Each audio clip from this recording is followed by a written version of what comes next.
A market order is one of four primary types of orders that an investor may place when attempting to buy or sell a security.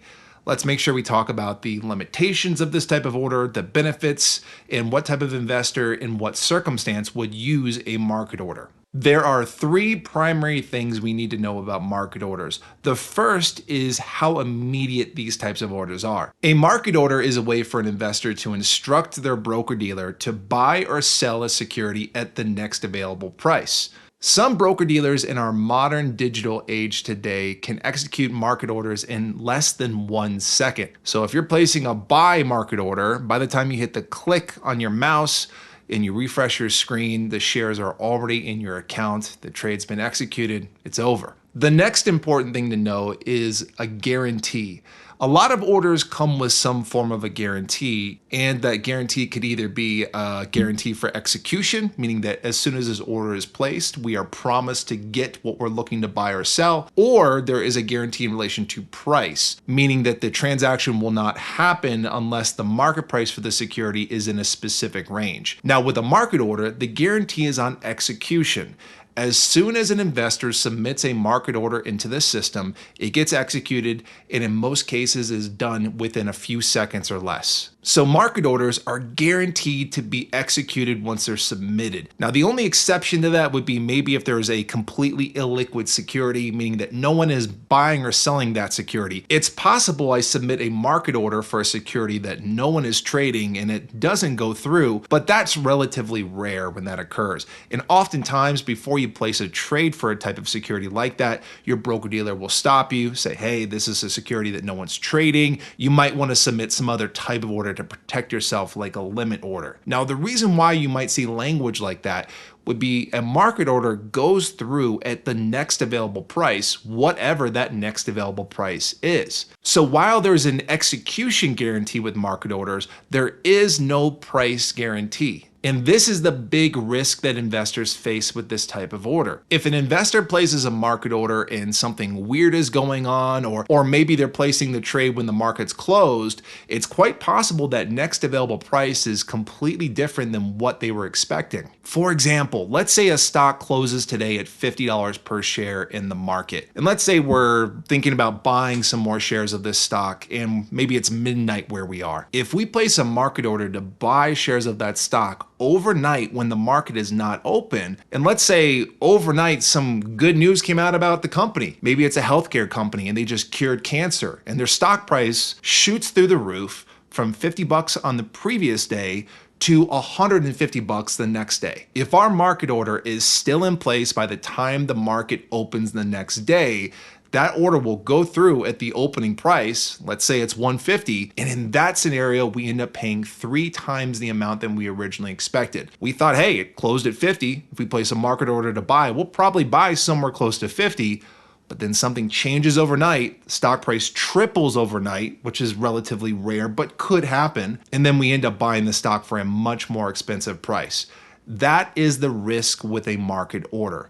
Execution is guaranteed, but price is not. The last important thing to know about a market order is the time frame that we associate with market orders. When an investor submits anything other than a market order, they have to choose between 2 general time frames for the order. And those are day or good till cancel. A lot of times we call that GTC. A day order is exactly what it sounds like. This type of order will cancel if it doesn't get executed by the end of the day.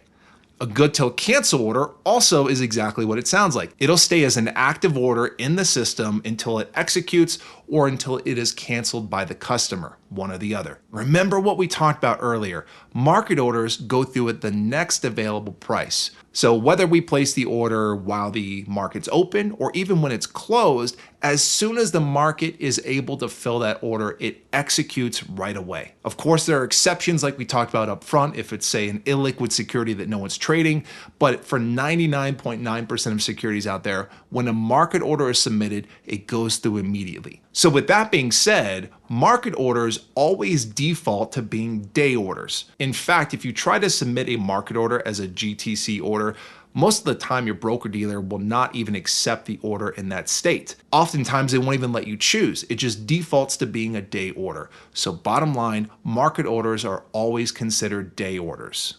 Now that we've learned about market orders, let's test ourselves. Let's look at a practice question together. We'll put it up on the screen. If you want to, go ahead and pause the video, see if you can answer the question yourself, and when you're ready, hit the play button and we'll talk about it together. Okay, let's look at it together. An investor places a market order for a security. What statements related to this order type are false? Now, the first thing, before we even look at the answers, it is so important for you on this exam to do something that I call RTFQ. Read the full question. The frustrating part about a lot of securities licensing exams is that, yeah, you have to know the material to consistently get questions right.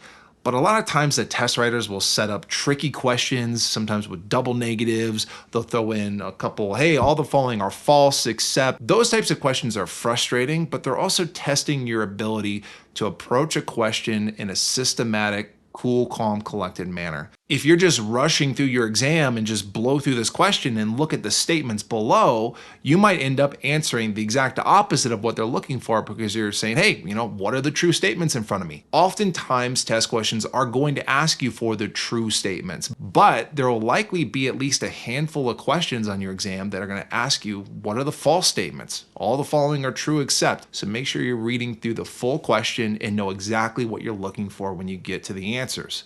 Now, this is a 1, 2, 3, 4 formatted question. And if we look below, it's 1 and 3, 1 and 4, 2 and 3, 2 and 4. So we basically need to pinpoint the 2 false statements.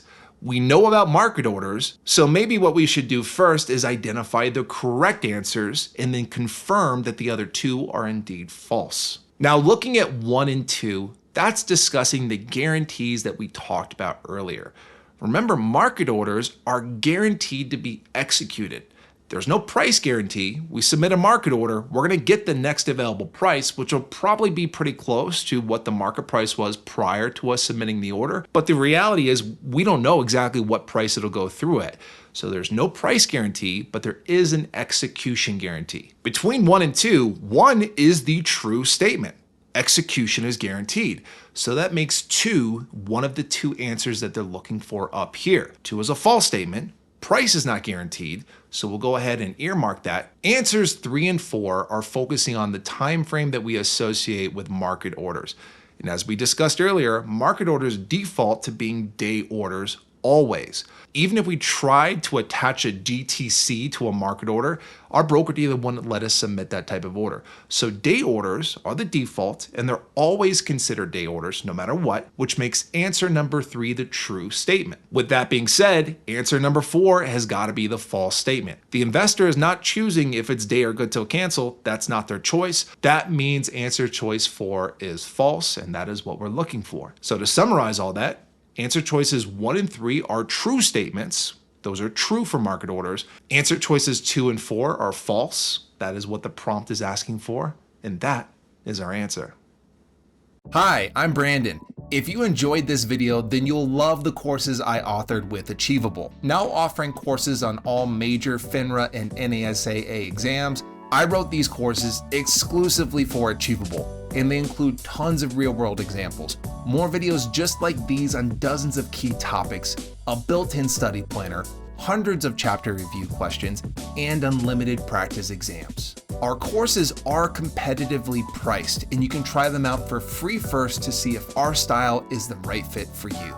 Follow the links below in the description to get started.